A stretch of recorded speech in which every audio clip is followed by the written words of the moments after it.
Hello, my name is Tshidi Madia, head of politics at Eyewitness News. We are fast approaching the 2024 general elections, and with that, there are many offerings on the table, and almost every other day you hear of a new offering. There's been lots of talk, I'm sure you've heard about it, of Roger Jardine, businessman, former banker, and yes, once upon a time he was at Prime Media. I wasn't there at the time, so there are no direct links. You can't call this PR. But you are hearing about Roger Jardine. He has launched a platform. They are planning to contest the elections. In what shape or form? That's yet to be established, I think. He joins us now to speak about the journey, the decision to also enter the fray, the muddiness that is politics in our country. Roger, thank you so much for Thank joining you. us. Thanks for having me. You've launched your I was struggling to figure out what to call it, but you've launched your initiative, your platform in Rivoli, back in your hometown yesterday. What's it been like in terms of the response so far? Well, it was fantastic to go home to report to the community and to share this change of course that I've made. We're receiving lots of feedback and people are contacting us. I think there's a general hunger for something new, something different. What we launched was a movement, Change Starts Now, which is really to mobilize broader society to talk about the South Africa that we want and the South Africa that we deserve. Alongside that, we are registering a political party. We think the elections in 2024, it's a seminal moment for this country. We can't carry on like this. And so we're looking to be part of the broadest and most diverse coalition to go into the elections and to change our government because, you ask me about the journey. I've concluded after many years, like most South Africans, we're all on our WhatsApp chat groups, our dinner tables, our friends. Our fundamental problem is politics in this country. If we don't fix the politics, we're going to carry on like this. And the way to fix the politics means that we turn out in our numbers at the polls next year and we change the course of this country through a new government. Two questions stemming from that. South Africans who watched yesterday, listened to you yesterday, I think left with a lot of mixed messages. For me, I felt like we were back in the path of 2013 with Agang, where a party political platform was being built. It spoke the right message about standing up and getting involved in the politics, and ultimately just it became nothing in essence. When you look at what happened to Agang, that speaks to a lack of clarity in how you start. And I saw a lot of people yesterday going, but what is this actually? You say you're registering as a political party, but you're also seeking this mass movement that you're building. There's a lack of clarity for me in the messaging, and there is a lot of ahangness in how you're presenting it. Should you not have thought a little bit more about trying to package it slightly differently to be convincing to South Africans? Because again, we've been here before. I think there's a general cynicism about party politics, and there have been other initiatives along the way. The onus is on us to create that clarity where there is a lack of clarity in people's minds. The reason why we've gone this route is because we feel, the way you derive legitimacy, whether it's leadership or organizationally, is from people and from stakeholders and from civil society. We cannot just get up one day and announce we're setting up this party. So we understandably want to talk to people, and you'll see us doing lots of roadshows and community visits to hear. The issues affecting South Africans are clear to all of us. It's the lived experience of South Africans. But through this movement, Change Starts Now, we want to give people a voice. And I guess the only test is going to be for those who are sitting back and watching this to see how this unfolds, because we're serious, we have purpose, and we have a mission.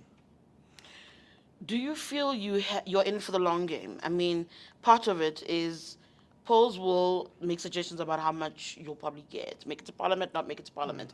It isn't a tomorrow game. It's not even a 2024 game, what you are venturing into. Are you in it for the long run?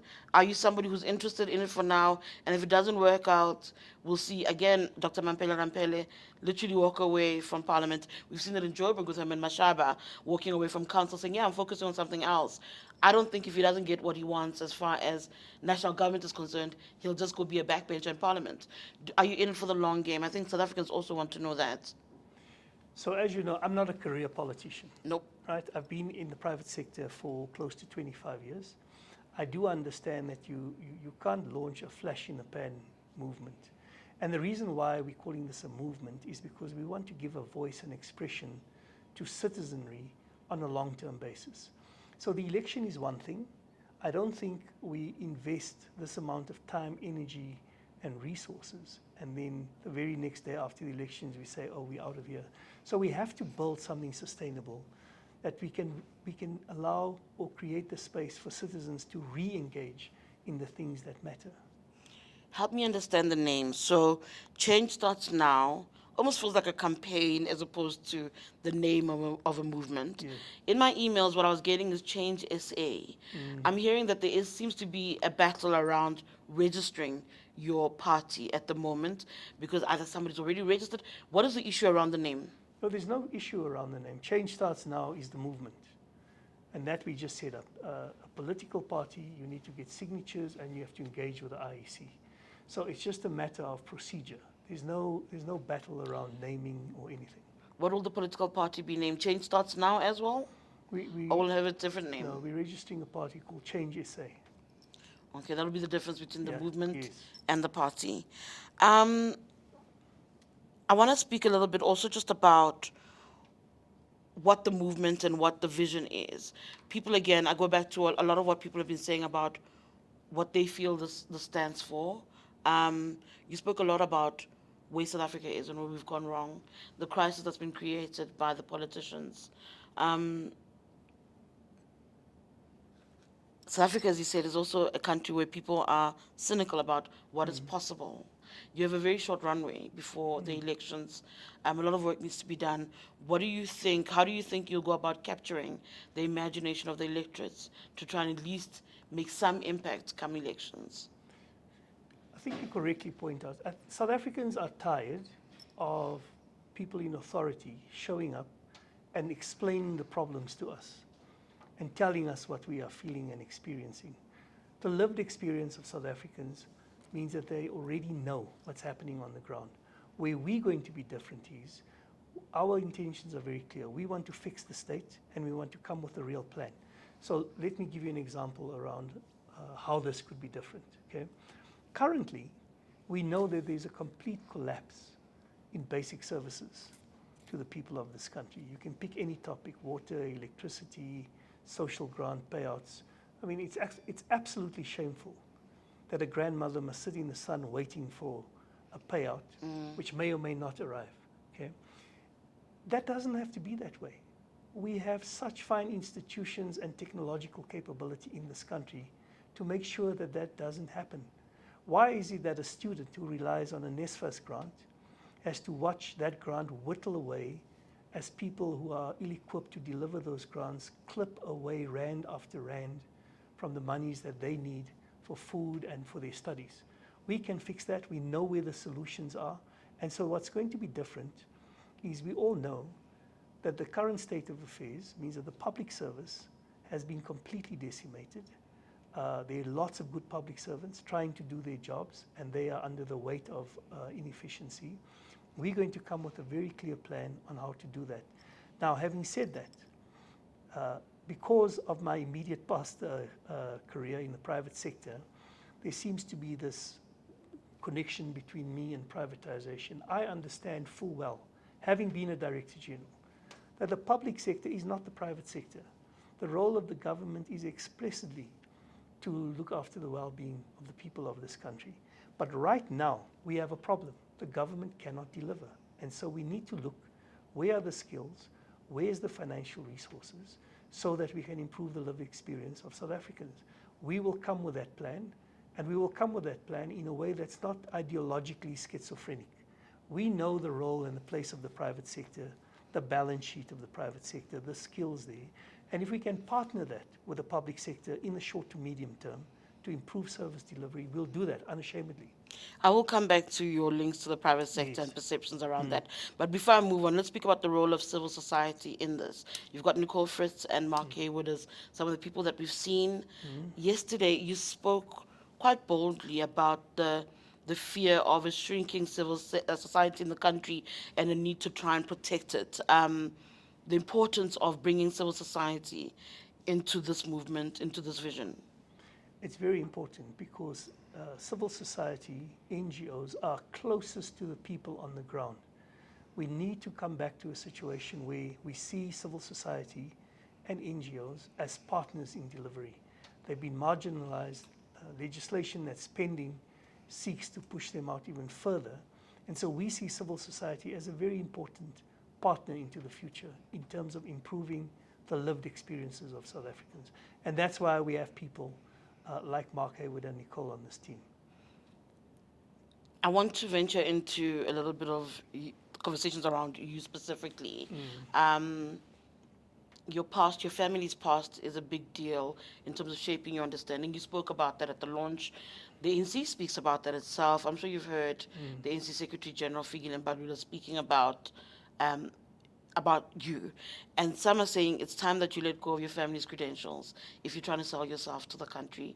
Just your views around how your ANC past and cutting ties with the ANC and this is being received.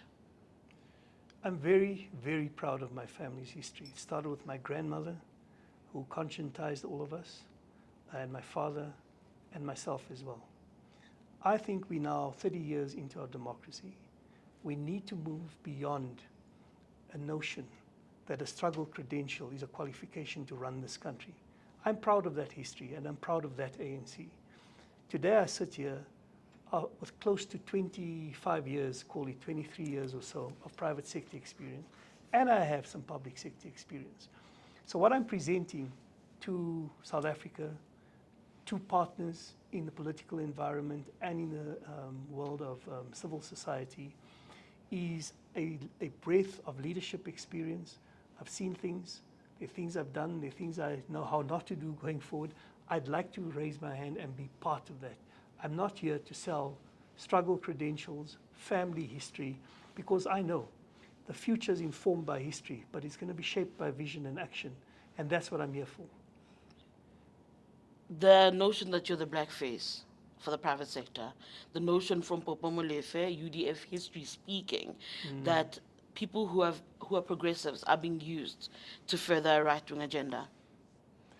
I think the issue there is, let's see what the agenda is. It's easy when there's a break or a shift. And as I've said, one of the reasons why I'm doing this, together with others, is we need to reshape our national political landscape. And it's very easy to give people labels. I think the test is going to be in what we say we're going to do and what we actually do. And it is far from a right-wing agenda. Before I venture into the DA conversation, I need to go back a little bit, a few steps back. Sure. When you're speaking about the proud history that you have with your family and in the ANC, the ANC is a movement founded, in essence, on the issue of land, like many other liberation movements on the continent. Yesterday, an opportunity to capture the imagination of the majority by speaking about an issue that remains a question mark to date. You didn't. People are also wondering, what is your position on the issue of land? The country's been stuck on trying to figure out expropriation without compensation, what the way forward is. Parliament takes some steps forward, but we're not where we need to be. Your position on what needs to happen there? I think it's very clear. Land dispossession is one of the original sins of why we are where we are today. We have a constitution that fully empowers the government to deal with that issue. And there's been a lot of narrative and sideshows around that. We have to use the constitution to advance redress in land. It's as simple as that. Yesterday, I touched on a number of issues. Doesn't mean that land isn't important. It's a very important defining issue of our time, and it needs to be addressed. No need to amend the constitution. It is fine as it is, from where you stand. Yeah. Our constitution is fine. We just have to apply it properly. And then the issue around the private sector, going back to you again, the issue of the private sector, again, being seen as a representative of capital that will shove down the throats of citizens what is the best way forward. Your reaction to that sentiment, because that is again one of the ideas that's floating about when your name comes up.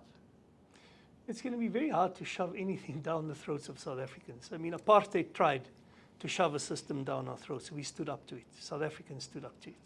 And that's why we start change starts now. We go out and we talk to people, and we hear and we listen, and we come up with action plans designed to improve the lived experiences of South Africans. There's no such thing. A small group or coterie of business people are not going to decide the future of this country.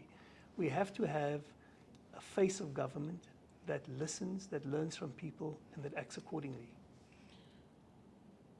Um, I've got so many ideas that I want to pick at, so I want to try and focus on one specific thing at a time. The conversation around the Democratic Alliance and the conversation with you. No, actually, before I go there, let me actually ask you this question. Why 2023? Why was this the time to stand up now? Other people in the ANC felt that the ANC was moving in the wrong direction as far back as '09 and left. Yes, COPE is a failed project, but people who felt the party was moving in the wrong trajectory and that they needed to get involved to try and reshape and shift South Africa's focus actually attempted it a long time ago. You remained. Some argue you stayed because you were benefiting from the system as it was at the time. Just again, your views on that. I think we all have our own personal journeys on this issue. Over many years, I have been agonizing about what's happening in our country. My role as chairman in my previous association with a financial institution, I had a 9-year independence runway, which ends in April 2027. So I really didn't have to step out right now. It was just based on a felt need that this is the time to be part of finding solutions for our country. And then I'm going to move to the Democratic Alliance. There's lots of conversations and I think a lot of misunderstanding about where and what the level of conversations are. So, from my understanding, and you'll correct me, you haven't had formal conversations with the multi-party coalition, if I'm correct. Correct. Have you had any loose conversations with any of the parties that are involved in the MPC? No, but I have had a conversation with the DA. From my understanding Yes. as well. That conversation with the Democratic Alliance, was it for you to become its possible presidential candidate? And where did that change in the conversation, if it did? So the conversation that I've started and will continue to have is basically a general conversation. I'm here, we are here as a team. We would like to be part of the future. We think if we're going to have a meaningful impact at the polls next year, we need to form the broadest possible coalition, not based on joining a particular party, but on agreeing a platform and agenda for where this country needs to go. And so I've had very general conversations, nothing specific or firmed up or anything of that nature. Who approached who? Did you approach the DA for this conversation or did they approach you? Or was it Anthony Bell's role? Who approached you in the conversation about the way forward? No, we approached each other. I think we read about it. I know some of the DA members, and in my searching for how to get involved, it naturally evolved. I saw Anthony at your event yesterday Yes. wearing a Change T-shirt. Yes. So I'm not going to ask you if you have a billion rand project, as I've seen in the Yeah, reports. yeah. But I will ask you how much is he putting into the kitty, because he was wearing a Change. I need to always remember this name. Yeah, Sorry, yeah. the Change Starts Now T-shirt, Yeah. which told me that he's somebody who's vested in the project. So how much is he investing into this particular project, and how much of a role does he have in shaping how this platform will play itself out? So we have a number of South Africans who support this initiative, including him. We're also starting a process of fundraising. There's no billion rand. I keep saying it. There is no billion. I can rand. accept that. Okay. And so here we have assembled a team of Mark Hayward, Murphy Marobi, Aslam Dasu, and Moy and others. Okay. We are shaping the course of where this campaign goes. You are shaping the course. Yes. Some feel South Africa's entered this weird space where funders are determining the direction. That as opposed to allowing political players to make a determination of where South Africa ought to go, it is the funders who are, he who pays the piper calls the tune. And that is what people are saying we are seeing. And Roger, you are seen as an extension of that, that your existence in the political landscape is defined really, again, capital by funders like Anthony in the room, who have a view of what they want to see for South Africa, and they're directing it. Just again, I'm constantly looking for your reaction to and your response to those kind of Yeah. views. So let me say this. You know, most political parties, current ones, raise funds. And they get funded by a universe of donors, and some of the donors are they fund all of them. You can go and check on these websites and Yes, that we sort see of it, thing, yeah. right? So it would be no different for us when we go out and say we need some support, and if you want to do this, you need financial support. I've read about a so-called list of demands, and I can tell you that will not happen here. All that we can say to supporters and potential donors is we will work to have a stable South African society, an economy in which businesses can thrive and grow and employ people. There are no other levers that can be pulled here. Personally, I would never agree to that. See, I would accept that, except Yeah. for the difference is the political parties that you mentioned Mm. do donor fund, but they donor fund after being in existence. Mm. The perceptions around your outfit is it is an initiative by funders, by people with money that we need to move in a particular direction. Hence, here we go, here's our pick, here's Roger, and let's move from that point of view so that you are as they keep calling you, a project. That's the perception. Well, the only project we engage in here is a democratic project. To say that is to imply that, I mean, since you're talking about me, is that I have no agency, I'm just going to show up, people are going to arrive and put an agenda in front of me. It's not going to work that way. I think the people of South Africa will see that when we present our program. I think it was this week where I read reports about, I think it was Johan Rupert, saying that investors don't want to invest in a country where people are calling each other comrades. I think I saw it in one of the newspapers this weekend. And it got me thinking a little bit about South Africa's South Africa's role in the international in geopolitics. You spoke about how there'll be more clarity. That's what your vision is. I think to some degree, yes, we can say Russia and Ukraine government has accepted to not having clarity around its messaging and its stance there. I think government has been quite clear around the Middle East conflict. I couldn't get clarity in what you were saying yesterday, except for you will have a clear position on where you stand on particular issues. As we speak, those two conflicts I just pointed out are still actually raging. How would you navigate them if the levers of power were to be put in your hands immediately as we speak? Well, at the founding of this democracy, Nelson Mandela was very clear that our foreign policy must be guided by human rights, and we must return to that compass. So when I spoke yesterday about our place in the world, it's a place in the world that says to the rest of the world, as we once did, given the way we resolved our conflicts here, we believe that we have a role to play. And that means that we are consistent, we are very careful about how we vote at the United Nations. You cannot, I don't think, and I'm not skilled in global diplomacy here, but I'm not sure how you position yourself as a peacemaker, but you start off by taking sides in a conflict. So we need to be very clear on how we're going to position South Africa. The other thing, let me say this. Currently, we have trading partners who exist. We also have future trading partners where the growth is going to come from. We need to be friends with everyone in the world. We do not have to choose political sides in a bipolar manner. We're a country here that needs to grow. We need friends. We need investment. And so our foreign policy must also speak to our domestic policy. In a situation like Israel versus Palestine, knowing where we come from with apartheid, what would you do? I think South Africa and South Africans have always been clear on the issue of the inextricable link between the struggle against apartheid and the struggle for Palestinian statehood. We look at that conflict through humanitarian eyes. The conflict and the suffering and the killing there is just unbearable to watch on TV. That needs to stop, and there needs to be a peaceful resolution to what's going on there. I think I'm I think I'm almost done, Roger. I looked around the room yesterday. It was members of the community from Rivoli, but you also saw UDF faces. I mean, I also happened to see. I think I saw from the Ahmed Kathrada, Nishan Bolton from the Ahmed Kathrada Foundation. But in terms of the UDF faces that I saw, it reminded me of their 40th anniversary a few months back, and somebody saying, "Geez, these people are they're tired. They've served their time, they've aged, and to some degree, there's a bit of nostalgia in the room in what they think they're able to do or how they view the way forward in the country. And so some have said, but the people that Roger's looking to are also tired, actually. I do know that you are proposing a multi generational outfit, but there is a lot of leaning and on history to shape some of the views to pursue the vision that brought this country into its democracy. There is a little bit of that, and that made me feel like there's a constant thing with our leaders where they're stuck in the past, and I felt a little bit of that with you as well.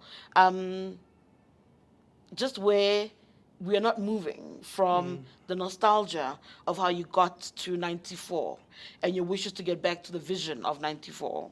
I don't know if I'm making any sense. Yes, you are. So yesterday I was very clear. 2024 is not 1994. The values and the ethos of the founding of a democracy applies in 2024. But the world is a very different place. And that's why we've positioned Change Starts Now as an intergenerational movement. My chief of staff here is a 33-year-old woman from Orange Farm. Our deputy campaign director is 34 years old. We're bringing in younger people so that we can work alongside each other to look to the future. This isn't a platform that is constructed on tired nostalgia. It is solely about the future. All right, thank you so much. And you won't say to me how much Anthony is pouring into the campaign. You say you still fundraising. We will disclose our fundraising in terms of the IEC. We cannot give you an update in real time. What I can say to you is we're starting out and we're going to grow our funding base and we're going to fully disclose that. Thank you so much. And then in terms of registering Change SA, We're in the process of doing that. there is no conflict with that name specifically, just so I'm clear. No, Around somebody else having registered it? No, nothing. I'm not aware of a. Okay. Thank issue. you. Thank you so Thank much, you very Roger. much. Great, thank you. Thank you.